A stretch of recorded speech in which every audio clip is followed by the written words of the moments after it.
everybody, and welcome back to Crypto Simplified. Today's video is another market update. This is because we have a very important Supreme Court ruling to determine the future of India's cryptocurrency journey. I shall be looking at that in this video, but I shall also be looking at the market, the launch of a new stablecoin, as well as a more philosophical look at the future of the cryptocurrency market and what could happen when the next bull run eventually does hit.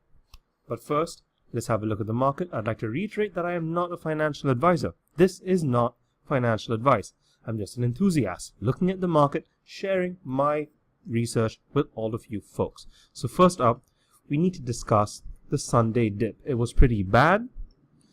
The market declined a fair amount on Sunday, even more so on Monday. But we do have a bit of stabilization happening, especially when it comes to the Bitcoin price. In terms of the large caps, we've seen our fair share of red in the last few days, and since one of my largest bags is Cardano, my portfolio has been quite badly affected over the last few days. When it comes to the greens in the market, we do have Emma Coin showing a whole bunch of promise, Waves forming a bit of a head and shoulders pattern on there, but 25% gains in this shaky market is nothing to balk at. I have already made a video on Waves. Of course, some of the figures might be a little out of date, but the stuff on what the company is all about, the team members, all that is still very much applicable today. So, link in the description, do check it out. When it comes to the day's big losers, we have R-Chain, Holochain. I'm invested in both. I do have a lot of belief that both of these are trying to solve some very key problems. Holochain is just asking questions, the what if questions, like what if we do not need to actually use a blockchain in order to make a scalable distributed computing solution. If you'd like to know more about Holochain, do leave a comment and I will do my research on a video. It's a tricky topic. I have looked at it a lot before I invested, and I do need to learn a little bit more about this if I'm going to actually explain it to you in a fully fledged video. R-Chain as well, they're trying to solve a lot of the scalability issues of Ethereum. If you'd like to know more about that, do leave a comment. So that is the market basically. But one thing that we should look at before I move on to my next point in this market update is this Bitcoin dominance. 56.1%, that's very high, especially compared to what we've had in the last few months. So remember that number, 56% Bitcoin dominance, and it is high because that leads on very nicely to a tweet storm, an 18-tweet storm by Chris Bernice. He says, get ready for a predictable crypto pattern. In the coming months, we will see an increasing number of Bitcoin maximalists tormenting altcoin investors from straying from the mothership. It seems like a lot of these altcoin investors who have strayed from the mothership have moved their money back into Bitcoin. I won't read out the entire tweet storm, but he does talk about the potential pattern of Bitcoin going up, alts draining further. Then, as people want to take in profits, they move their money from Bitcoin back into the alts, or they even cash out their Bitcoin for fiat currency. And then, the alts will get joy. The small caps initially, small caps and mid caps, and then finally the large cap altcoins that have had a bit of a torrid last 7 months will recover.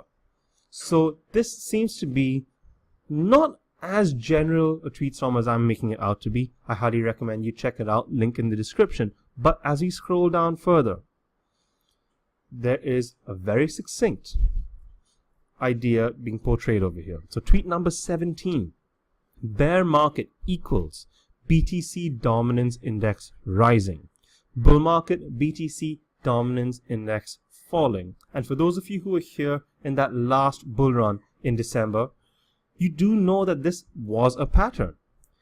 As the money comes into the space, as new investors come in, every single project, however shitty, will rise.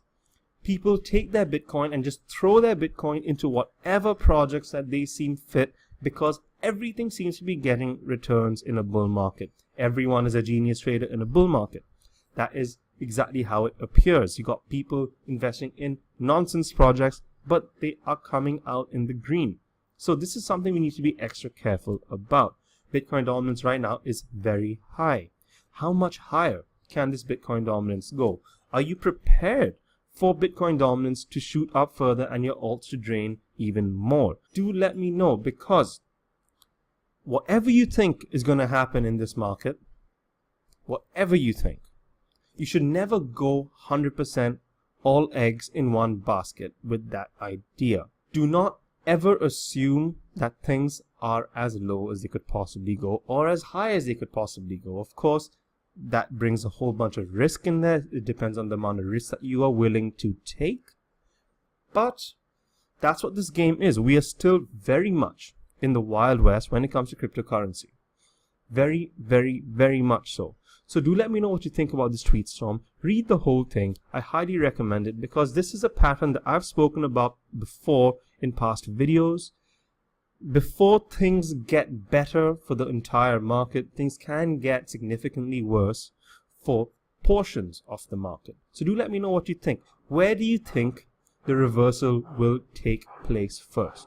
I'd love to know what you folks think about that, because the more opinions we have on board for this, the more we can all prepare for this eventuality. I do believe it's an eventuality. I do believe cryptocurrency will recover, because sound money outside the control of any centralized authority, for me, is a billion-dollar idea, folks. Next up, let's have a look at India. The Supreme Court hearings about the future of cryptocurrency are happening right now as I record. You might have some news to report on by the end of the day, but I do think it's just as likely for this notice to be stayed. I just do not believe that we are ready to actually embrace cryptocurrency as this global movement that it really is. We have lots of highly protectionist policies happening in India. Cryptocurrency is completely the opposite of that. But if you do not know what's happening, if you do not know the state of cryptocurrency in India, let me summarize it for you. In April, there was a circular sent out by the RBI, the Reserve Bank of India, telling all cryptocurrency exchanges, you folks better cease all activity with banks before the 6th of July.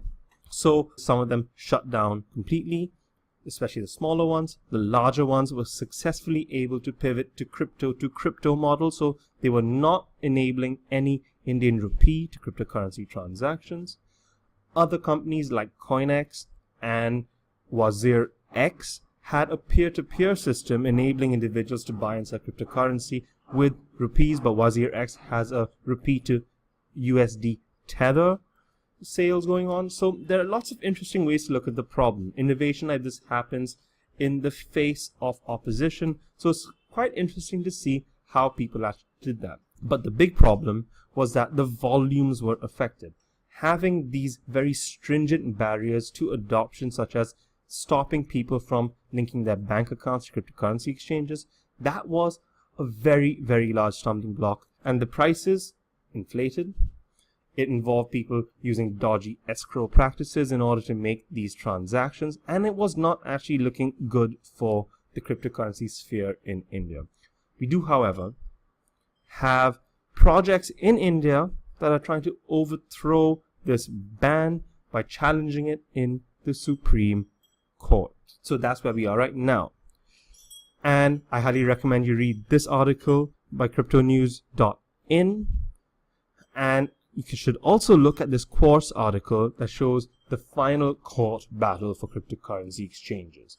It's not probably going to be the final battle, because our legal system in India is very, very good at stringing out these court cases for several years, especially if it's a high-profile case like this. I'm not expecting a resolution right now. But it's very interesting to see that instead of your usual big boys like ZPay challenging this directive, it's actually a smaller project that hasn't even really released yet. It's called Kali Coin. So I shall put the link in the description. It seems to be like one of your old school style proof of work coins. But if folks are interested in hearing more about this, I shall look into it, release a video, and if there's a good response on there, I'd love to have one of the founders or representatives from Kali Coin on here just to talk to you folks. But it all depends. Do you actually want to hear about this? So I should give you more information on this court ruling as it comes out, because currently we just know exactly the same amount of information. It's all up in the air. So next up, sure you folks have been panicking at the plummeting price of Ethereum. And Ethereum falls to $185. It's recovered a little bit since then. But everyone's asking the same sort of questions. Why is this happening? Has Ethereum exceeded its potential for actually sustaining distributed applications being launched on their network? So a lot of people are speculating that all these ICOs that launched during ICO and crypto fever in November, December, these folks are selling off their Ethereum to fund their projects. Of course, they're selling off their Ethereum at a price when it is much, much lower. The price is about a fifth of what it was at the highs of December. So, of course, these projects trying to sell off the only liquid asset that they have into currency, they are at a massive loss, and things are not looking good for a lot of these ICOs. This might actually highlight the importance of companies like Ethereum Classic and Cardano going the venture capital route. Maybe, maybe not.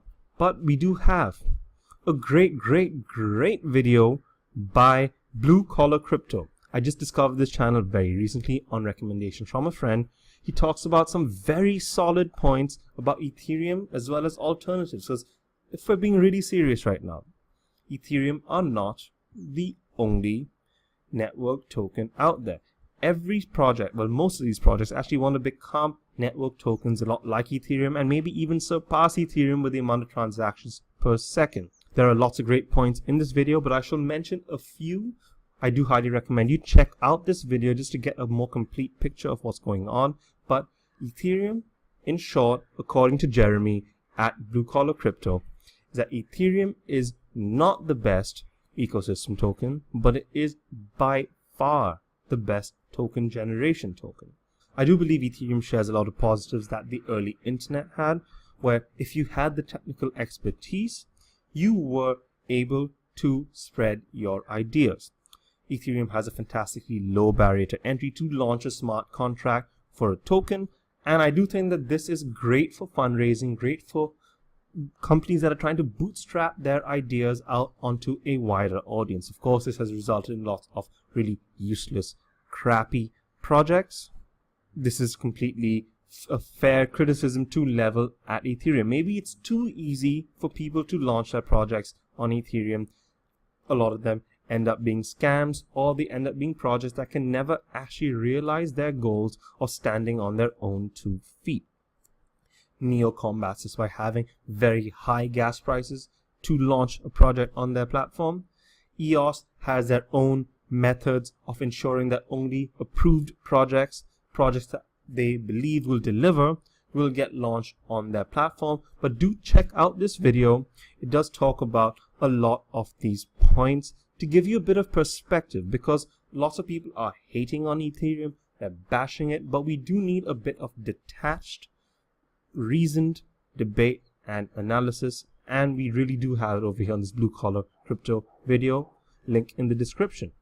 We also do have people defending Ethereum to the teeth, like you would expect on the Ethereum subreddit. Another long form article over here, but I do believe that they're working far too much on assumption.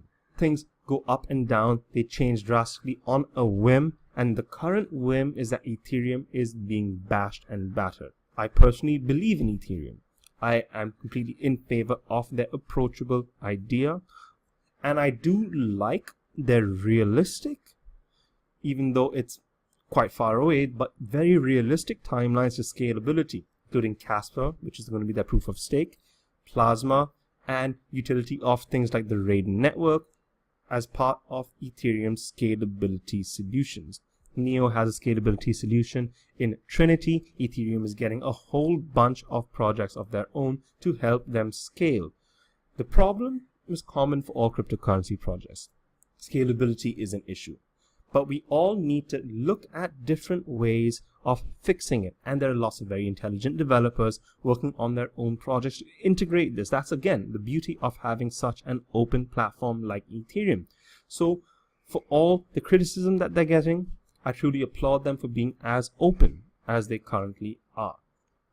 But for all the criticism that is being leveled at Ethereum, people saying that it is not a functional ecosystem token, I've got news for you, because we do have the first approved stablecoin launched by the Winkelvoss, and it is on the Ethereum blockchain. Think about it like this.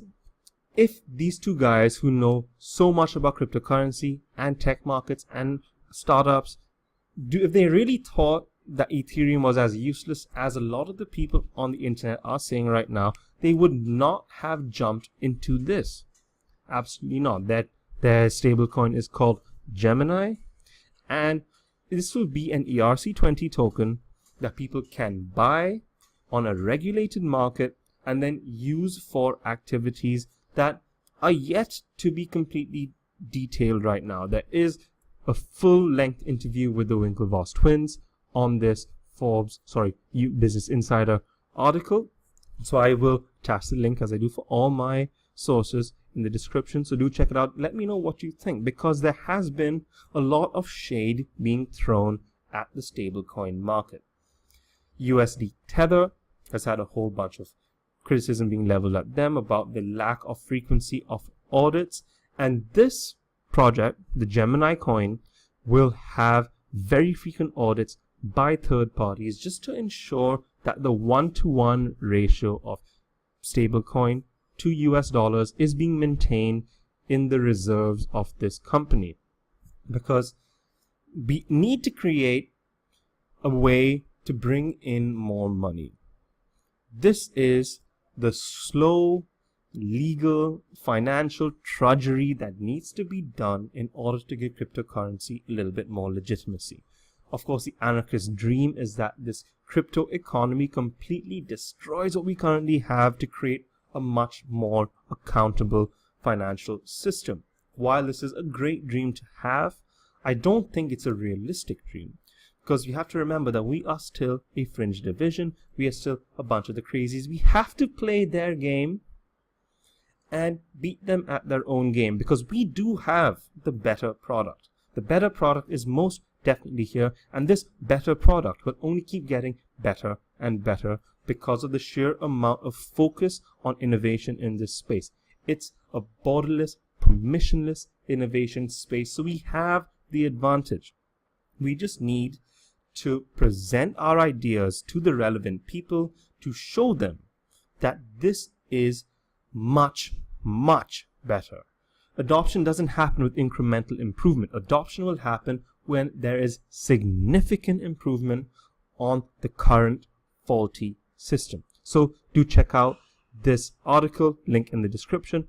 But first, before you get lost in all these stable coins, there's an article from July on DRGN. It's one of these publications that I really like because it's a bit of a long read. People writing entire articles based on one piece of iffy news. This isn't that sort of publication. These folks go into long, detailed articles, and they have listed all the stable coins in circulation. Of course, this is from before Gemini, but it just shows that people do see stable coins as a vital part to adoption. It's unsexy, but it's one of those highly required things that you will need in order to push forward. We have to bring the bankers and the people who actually have the money into cryptocurrency. We're not creating value out of thin air. We need to reflect real value and real world use cases.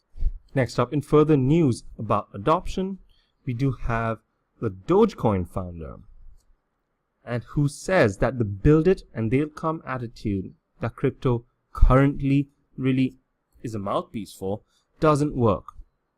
And in light of this bear market, it does seem like that, and all we have is the present to work with. In the past, build it and they'll come, people throwing money at every single project.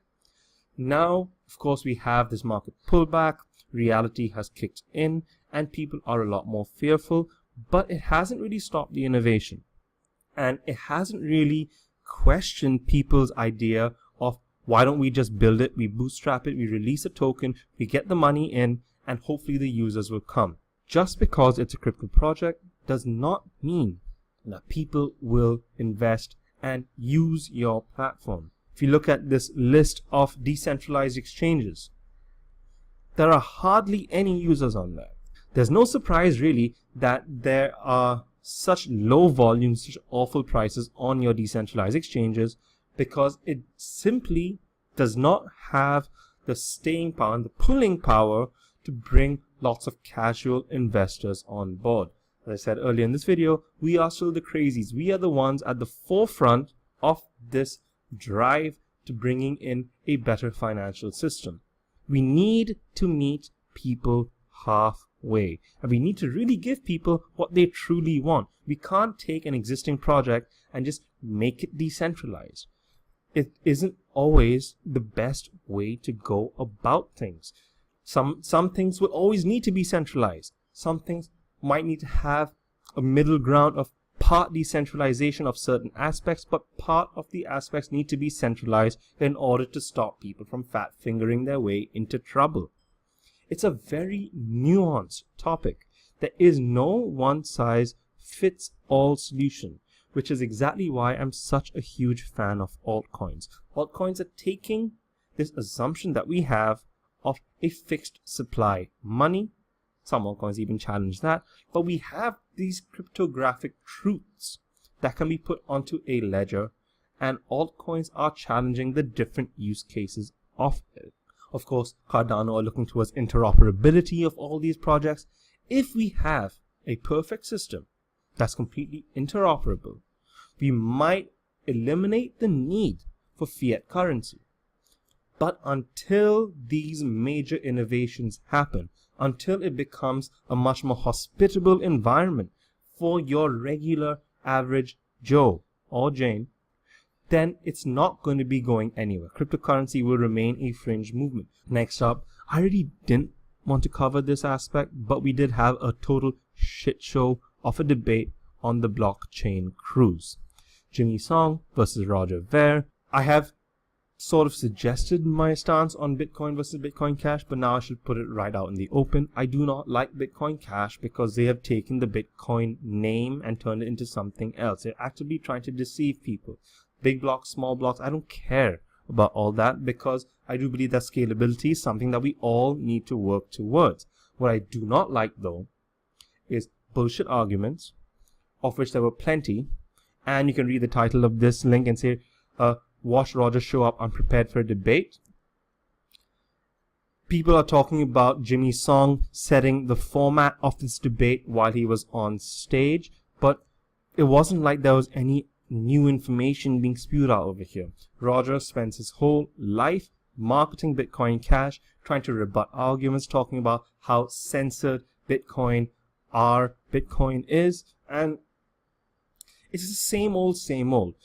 When the competition puts out legitimate arguments, and Jimmy Song put out a very well thought, reasoned pitch on these arguments, Roger heard all those arguments before, but he was floundering away. He was getting louder, he was getting more agitated, just trying to work the crowd. While Roger is a fantastic public speaker, he's someone who, I don't know if he actually believes in the stuff that he's saying, but he is very, very good at mobilizing the crowds. When the Jimmy Song argument about centralization and Bitcoin Cash being a fiat money was put out there, Roger, instead of addressing that properly, he tried to talk to the larger cryptocurrency community. It is the blockchain cruise after all. 99.9% of people on that cruise are cryptocurrency aficionados. Of course you're going to get them cheering if you give anti-government rhetoric, saying, we will control our money, I do not want to fund wars and stuff. That's cool, that's cool. But he was just doing this stuff for cheap cheers. I can't condone this sort of activity. I really cannot. We need to have proper debates. And if the face of Bitcoin Cash is so unable to engage meaningfully in a debate, then I just think this shows that we shouldn't be giving them too much more attention. This rhetoric that he was putting across, it's the same sort of rhetoric. Jimmy Song gave him some very valid points that he failed to address in a satisfactory way. So I don't want to get any further sidetracked about this. Do let me know what you think about this debate. I would rather you not trash either side. I would like some reasonable debate in the comments, please. And to finish off this video, this is something a little less crypto specific, but I do think that it is a very important thing to say nonetheless. Millennials, myself included, are old news. We have killed a whole bunch of industries. We've effectively put an end to the whole marriage and diamond industry. We have put an end to physical stores and print magazines. But now, Gen Z, you folks are entering college. Some of you folks are graduating from college, and you folks are now going to be earning money. You'll be earning money as part of the larger economy. And now, folks, if there are any Gen Z people over here, do leave me a like and do let me know that you are over here. The mantle has now shifted to you. You are going to be the ones disrupting due to your habits, your comfort in the digital world. We were the last generation to sort of see an analog world before it went completely digital. You folks are digital natives in the truest sense. You folks, majority, believe that digital things can have value. Most of your lives are digital in a way, with your highly connected way of seeing the world through all your social media, and you folks using your mobile phones way more than we do. So this is, I think, a chance to make cryptocurrency bigger, send it out to a wider audience, because you folks can actually be native users of this sort of stuff. Gen Z, your embracing of the digital world, I think, is a fantastic vote of confidence to a world that we could have. We can have a world that is more accountable, a world that is more reactive. People talk about Gen Z getting offended by things that you shouldn't be offended by.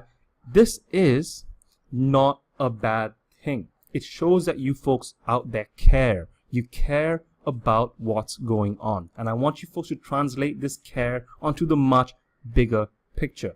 Care about all of humanity. Care about the use of public money to fund things that may be completely unethical. Vote with your money. You are now earning.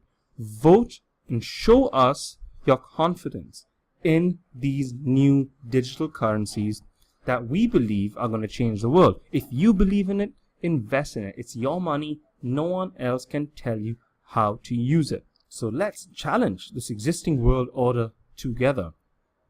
So that's it from me. This is Marvin Crypto Simplified signing off. Do drop me a message on Twitter if you want to chat. Available to do that all the time.